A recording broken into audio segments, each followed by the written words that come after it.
Os problemas para os veciños de Praceres non paran de crecer. A Xunta acaba de aprobar o gasto de máis de 12 millóns de euros para o proxecto do emisario submarino da depuradora. Un proxecto que, de facerse realidade, podería traer graves consecuencias a esta parroquia. As consecuencias, pois imagínate, vai chegar ata aquí, o sea, non o emisario, senón a ampliación en sí que nos presentaron, chegaría xusto hasta esta zona de aquí, polo cual é que quedamos sin nada. Quedamos totalmente tapados por unha depuradora, co que iso implica que xa ves que está todo rodeado de veciños. Os veciños seguen defendendo que esta depuradora de Praceres non chegou nunca a funcionar correctamente, xa que de ser así, aseguran que non sería necesaria nin a ampliación nin a execución dun novo emisario submarino. A depuradora nunca chegou a funcionar ben.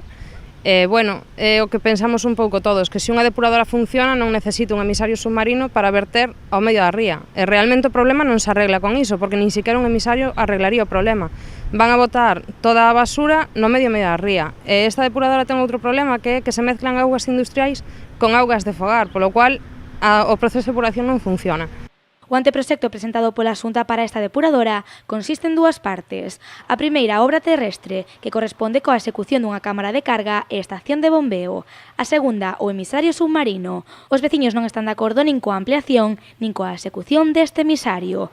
Por iso presentaron máis de 500 alegacións. Casi todos os veciños presentamos alegacións, aparte que as presentou o Concello, presentou a PDR, a plataforma tamén, polo cual alegacións tiveron e contestaronas pois hai 2 semanas, 3, nos chegaron as contestacións a todos en bloque. Nada, o sea, que sí que entendían que o litoral que o cubrían, pero iso, empeorano poñendo un pouquiño máis cara atrás. Supuestamente en territorio de costa, en territorio da depuradora, pero non, segue sendo a mesma esplanada, fora da depuradora. Ante esta situación, dende esta parroquia piden ao Concello de Pontevedra que tome cartas no asunto. Queríamos que se implicasen un pouco os partidos políticos, xa que en pleno todos, salvo o PP, en unanimidade dixeron que sí estarían en contra de calquer tipo de ampliación. Non é simplemente a ampliación da depuradora, sino calquer tipo de ampliación.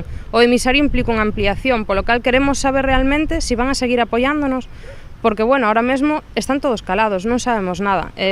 Deberían de mollarse un pouco, porque ao final non deixa de ser algo que lle afecta a súa parroquia. Os veciños solicitaron xa unha reunión coa Conselleira de Infraestructuras, Ethel Vázquez, pero de momento non obtiveron resposta. Iso si, o 3 de setembro esperan poder manter un encontro con Costas para seguir defendendo o que consideran que é xusto, ter unha ría saneada, pero sen que iso implique destruir a súa parroquia.